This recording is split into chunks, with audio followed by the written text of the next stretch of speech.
Gobierno del Perú. El Perú primero. X, vamos a suponer, como no hay nadie, no estamos en clase, por ejemplo, que yo sea el monitorista, ya yo voy a monitorear. Si yo solito voy, por ejemplo, a querer monitorear, a querer tomar una muestra de agua en el río Rima, yo me voy debajo del puente Trujillo, cerca de Chabuca Grande, ¿no? Ya lo conocerán muchos de ustedes, ¿ya? ¿Dónde tengo que posicionarme? Por lo general es justamente, si todo este es el ancho del río, tengo que posicionarme a la mitad de todo el ancho del río, ¿ya? Siempre y cuando pueda ingresar, claro está. Ingreso al centro del cauce del río, ¿ya? Me pongo de perfil, me inclino 90 grados, tomo mi muestra de agua justo en estos instantes, ¿ya? Por ejemplo, en estos instantes son exactamente las 6:15, ¿ya?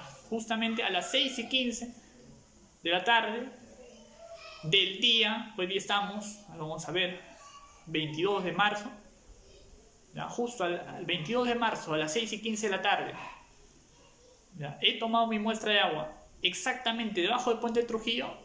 ¿Qué tipo de muestra sería?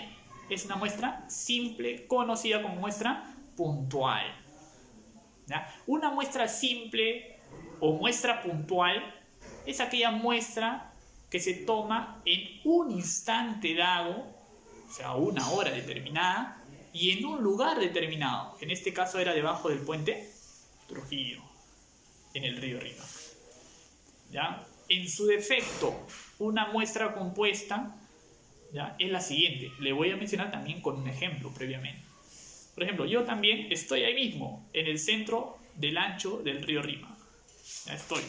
Me pongo siempre de perfil, me inclino 90 grados, estiro mi mano con mi frasco, ¿ya?, y recepciono una pequeña porción de muestra de agua y lo lleno a mi recipiente original.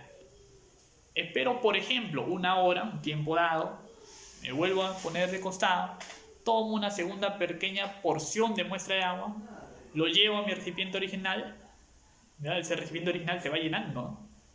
Espero otra hora y otra vez hago el mismo procedimiento. Otra muestra parcial, lo lleno en mi recipiente original y así, por ejemplo, por un tiempo de 24 horas, con 24 submuestras al mismo recipiente original. Tengo mi recipiente, entonces a esta muestra, ¿cómo le voy a llamar? Va a ser mi muestra compuesta. ¿Cómo definimos la muestra compuesta? Es aquella muestra que se da justamente como resultado de un conjunto de muestras simples. ¿Ya? Acá un pequeño paréntesis. ¿Ya? La muestra compuesta es aquella que se toma en un lugar determinado, debajo del puente Trujillo nuevamente, pero en distintos tiempos. Eso es una muestra compuesta, ¿ya? El tercer ejemplo era una muestra integrada. Para la muestra integrada, acá sí se requiere que ingresen al río 3 personas, ¿ya? La primera persona va a estar a la mitad. Si todo este es el ancho del río, ¿ya?, la primera persona va a estar a la mitad de todo el ancho del río. La segunda persona a la cuarta parte respecto a todo el ancho del río. Y la tercera persona a las 3/4 partes respecto a todo el ancho del río. O sea, tengo uno al centro, uno a la cuarta parte y otro a las 3/4 partes de todo el ancho del río. Ya se ingresan las 3 personas, pero de manera simultánea, dicho de otra manera, al mismo instante, las 3 nos ponemos de perfil, nos inclinamos 90 grados y tomamos porciones de muestras de agua. Si estas muestras en los 3 puntos distintos llegan a un mismo recipiente original, son 3 submuestras, esta muestra es mi muestra integrada. ¿Cómo definimos muestra integrada? Es aquella muestra que se ha obtenido en 3 puntos distintos, pero en un mismo instante. Esa es una muestra integrada. Esos 3 términos, esas 3 definiciones, esos 3 ejemplos de muestra, está establecido ¿dónde? justamente en su Protocolo Nacional para el Monitoreo, establecido a través de la Resolución Jefatural 010-2016 ANA. Disculpe, Skim, yo soy Skim, disculpe, Skim, o profesor. Es importante conocer el protocolo de monitoreo, protocolo nacional para el monitoreo. Yo le digo sí. Inclusive yo les diría, si ustedes teóricamente se dominan ese protocolo nacional para el monitoreo, ya ustedes teóricamente ya saben monitorear, teóricamente, porque ahí está establecido todo. Un protocolo, en 2 palabras, es simplemente un procedimiento estandarizado. Ese es un protocolo. Ya, es un procedimiento estandarizado. Ahí está todo. Por ejemplo, yo no sé los formatos de etiquetas que van a mis frascos. Yo no sé mis formatos de etiquetas que van a mis frascos. ¿Dónde puedo encontrar ese formato de etiquetas? En mi protocolo. Yo no sé, por ejemplo, los formatos que se tienen que llenar al efectuar un monitoreo. Dicho de otra manera, yo no sé cuál es mi formato de cadena de custodia. ¿Dónde lo encuentro? En mi Protocolo Nacional para el Monitoreo. En su efecto, yo no sé cuál es el formato de datos de registro de campo. También donde lo encuentro, nuevamente en el protocolo. ¿Cómo que tengo que tomar mi muestra? ¿Dónde lo encuentro? En mi protocolo. ¿Qué tipo de recipiente voy a usar o se recomienda usar? ¿Dónde lo encuentro? Nuevamente en mi protocolo. ¿Cómo se va a preservar y o conservar mis muestras de agua que van a estar, valga la redundancia, en mis frascos? ¿Dónde está? Nuevamente en mi protocolo. ¿Ya? Es clave conocer de manera detallada los procedimientos, los datos que están en su protocolo. Sí, es muy importante. ¿Ya? Es importante justamente que conozcan ello. ¿Ya? Ahora, como ya se ha mencionado, el protocolo nacional para el monitoreo es aplicable solo antes de su descarga. ¿Ya? Ahora, después de esa descarga es clave identificar los puntos de muestreo. ¿Ya? Generalmente, después de una descarga, se define el punto de muestreo aguas arriba de la descarga y aguas abajo de la descarga respecto al cuerpo receptor. ¿Ya? Ese es importante. Después de una descarga, por ejemplo, yo tengo acá una tubería. De esa tubería está generando una descarga. ¿Ya? ¿Dónde se descarga? Por ejemplo, abajo está un río. ¿Ya? Se define después de ese punto de descarga cuál va a ser mi punto aguas arriba de la descarga y cuál va a ser mi punto aguas abajo de la descarga.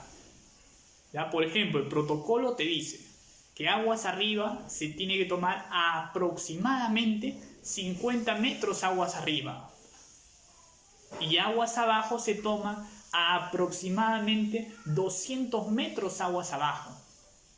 Pero yo les pregunto a ustedes, ¿por qué el protocolo te dice aproximadamente? No te da datos exactos. ¿Por qué el protocolo no te dice después del punto de descarga se tiene que tomar aguas arriba del río, por ejemplo? A 50 metros exactamente y a 200 metros exactamente aguas abajo. ¿Por qué no te establece ello? Porque debemos de considerar justamente los criterios de ubicación de los puntos. ¿Ya? Ese es clave. Tenemos que considerar los criterios de ubicación de los puntos de muestreo. Ahora, ¿cuáles son esos criterios? Son 3 bien definidos. El primer criterio es la accesibilidad. El segundo criterio es la representatividad. Y el tercer criterio es la importancia debido a una fuente contaminante. Son 3. Accesibilidad, representatividad e importancia respecto a una fuente contaminante. ¿Ya? Por ejemplo, la primera, accesibilidad. ¿Ya? El punto donde se tome la muestra de agua en el río, por ejemplo, ¿ya? Tiene que ser un punto donde uno puede ingresar rápidamente con tu cooler, al punto y también poder salir rápidamente también con el cooler y los demás equipos de monitoreo. Ya, ese es clave. O sea, ingresar rápido y salir rápido del punto de monitoreo. ¿Por qué les digo esto? Porque en un río, ¿ya? El caudal puede ser muy variable en poco tiempo. Dicho de otra manera, el caudal puede incrementarse bien rápido en muy poco tiempo, ¿ya? Corriendo el riesgo inclusive la seguridad del equipo de monitoreo, de los que están tomando la muestra de agua en el río.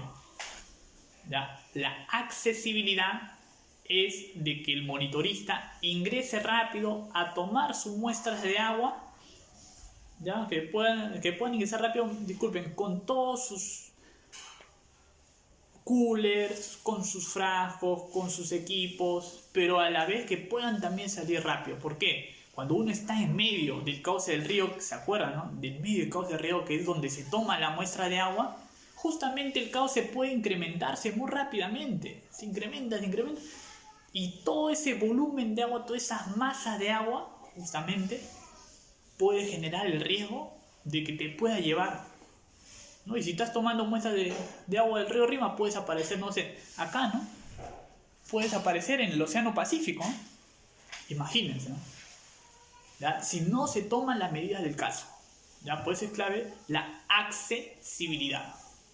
Segundo punto era la representatividad, ¿ya? ¿Y qué es la representatividad? Como se mencionaba, que se tome de un punto que sea representativo, que se recomienda del centro del cauce del río.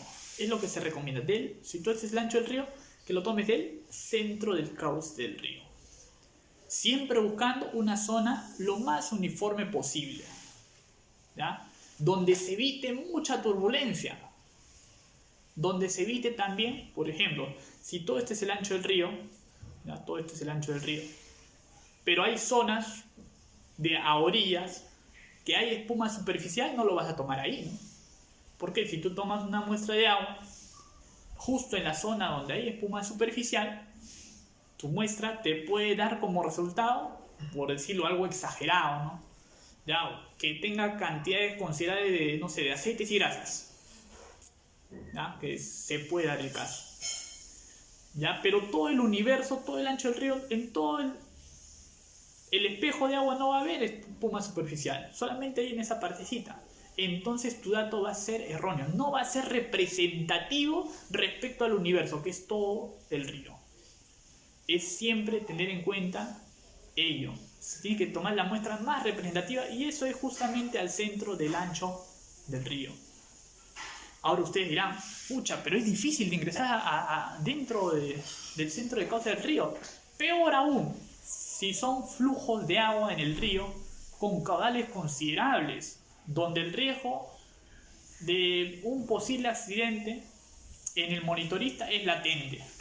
Para ello se pueden usar ciertas herramientas. Por ejemplo, hay un instrumento largo, una herramienta larga, ¿ya? Con la cual se puede hacer uso para tomar tu muestra de agua. Ese es conocido, por ejemplo, como brazo extensor. Algunos le llaman también brazo telescópico, ¿ya? Pero es un brazo extensor, es una herramienta larga, ¿ya? Y en un extremo tiene una superficie circular que es donde se conecta justamente, se instala justamente el frasco. Con ese frasco puedes tomar ya tu muestra de agua. Ya es muy usado. Ya, ese es clave. Primer criterio es la accesibilidad. Ingreses y salgas rápido del punto. Segundo criterio, representatividad. Que lo tomes lo más representativo que puede existir del centro, del ancho del río. Una zona que no haya espuma superficial. Una zona donde no haya mucha vegetación a veces, ¿no? Porque a veces la vegetación está a orillas. Hay que evitar dichas zonas, ¿no? Y lo tercero es justamente la importancia de una fuente contaminante, de una posible... Veamos.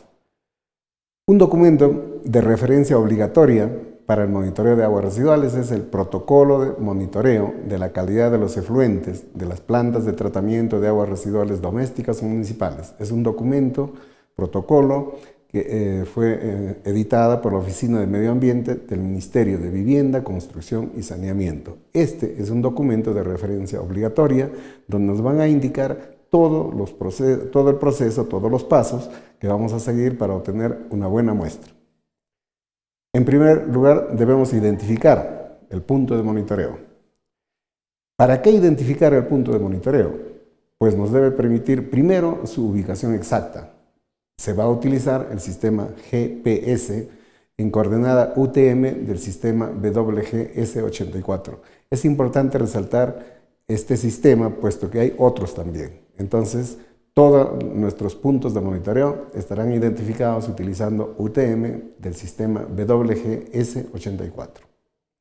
Los puntos de monitoreo están identificados con placas, pueden ser monumentos, de manera que su ubicación y su reconocimiento sea mucho más fácil. Este punto no se debe cambiar a menos que sea modificado por alguna razón justificada de acuerdo al procedimiento. ¿Qué parámetros se monitorean? Los principales parámetros de monitoreo en el laboratorio son el DBO5 o también la demanda bioquímica de oxígeno, DQO, demanda química de oxígeno y sólidos totales suspendidos, entre otros. En campo se determina el pH, la conductividad eléctrica, el oxígeno disuelto y el caudal. Todos estos datos deberán consignarse en un etiquetado y rotulado de estas muestras de agua.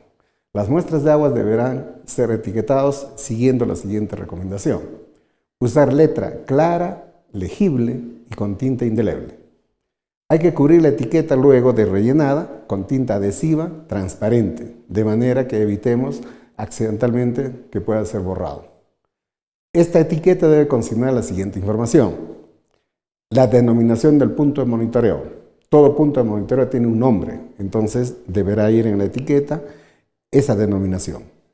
Deberá ir el número de la muestra, puesto que en un punto a veces hay que tomar más de una muestra y debe estar referido al número de orden de las muestras tomadas en ese día. Fecha y hora, obviamente, de la toma de muestra y la preservación que se realiza para esa muestra, el tipo de reactivo que se utiliza para esta preservación. También deberá consignarse el operador del muestreo.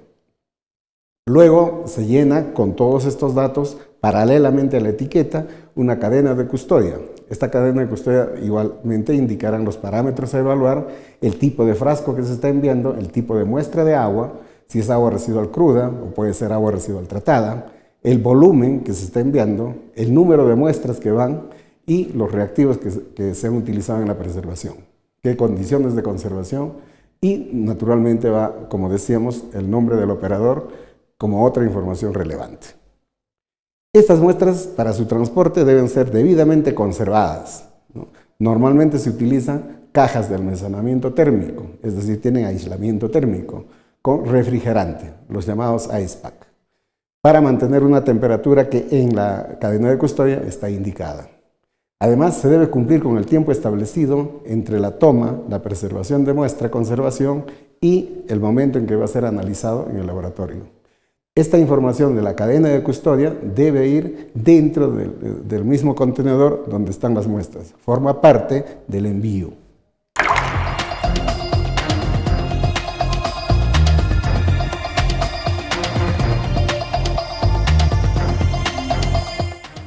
Para la correcta realización de la toma de muestras de aguas residuales, es necesario hacer uso de la siguiente indumentaria de seguridad: zapatos de seguridad,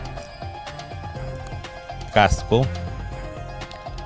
lentes, mascarilla, indumentaria de campo o guardapolvo blanco, guantes de nitrilo. Material de muestreo.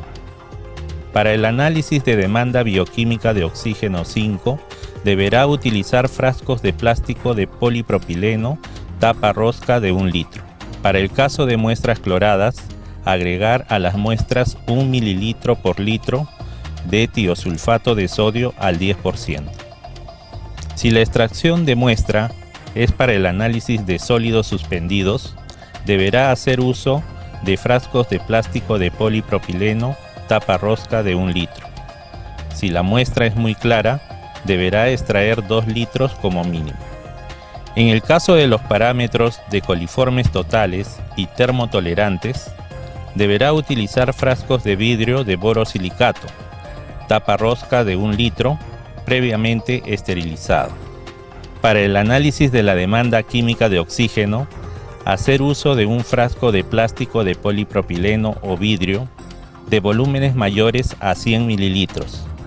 Se requiere preservación con ácido sulfúrico concentrado, aproximadamente 1 a 2 mililitros por litro, hasta reducir a pH menor a 2. Para todas las muestras cloradas, agregar 1 mililitro por litro de tiosulfato al 10%. Método de muestreo. Las etiquetas deben ser rotuladas antes de extraer la muestra y deben contar con la siguiente información: lugar y/o ubicación de toma de muestra, fecha de muestreo, hora de muestreo. Para todos los parámetros que se requiera extraer la muestra, considerar lo siguiente: desenroscar el frasco a utilizar y colocar la tapa en forma invertida a fin de evitar la contaminación de la muestra. En el caso de la demanda bioquímica de oxígeno y sólidos suspendidos totales, extraer la muestra hasta que el frasco se encuentre totalmente lleno. No debe haber espacio entre la tapa y la muestra. Inmediatamente preservar la muestra en la caja conservadora. Colocar alrededor de la muestra los geles refrigerantes, totalmente congelados. En efluentes de plantas de tratamiento de aguas residuales cloradas, para análisis de demanda bioquímica de oxígeno, agregar antes de extraer la muestra 1 mililitro por litro de tiosulfato de sodio al 10%. Para el caso de análisis de la demanda química de oxígeno, para afluentes y efluentes, extraer la muestra y preservar inmediatamente con ácido sulfúrico concentrado. Para la extracción de muestra de los análisis microbiológicos se debe considerar lo siguiente: mantener las botellas cerradas hasta que vaya a ser llenada. Remover la tapa, no contaminar la superficie interior de la tapa y cuello de la botella. Cuando la muestra es colectada, dejar un espacio amplio de aire en la botella para facilitar la mezcla por agitación antes del análisis. Colectar las muestras que son representativas del agua que se va a analizar. En efluentes de plantas de tratamiento de aguas residuales cloradas, para el análisis de coliformes, agregar después de extraer la muestra 1 mililitro por litro de tiosulfato de sodio al 10%.